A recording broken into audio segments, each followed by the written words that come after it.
Hello friends, in today's video we are going to discuss about some terms associated with the sport basketball. The terms গুলো আমি suggest করব যে as it is মনে রাখার, কিন্তু যদি কেউ চায় ট্রিক দিয়ে মনে রাখতে তাদের জন্য একটা ট্রিকও বলবো। তো টার্মস গুলো হচ্ছে dunk, pivot, alley oop, travelling, box out, carry the ball, held ball, cherry picking, foul, lay up, fast break, rebound, court. ট্রিকটা হচ্ছে during practice all teams become competitive, having clear focus, learning first and ready for basketball championship.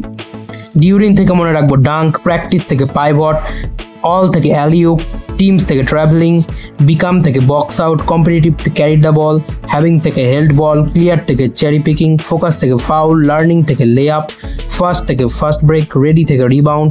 Basketball থেকে basketball স্পোর্টসের সাথে এটা associated, সেটা championship থেকে court. তো ভালো লাগলে অবশ্যই চ্যানেলটি সাবস্ক্রাইব করো এবং লাইক আর কমেন্ট করতে ভুলো না।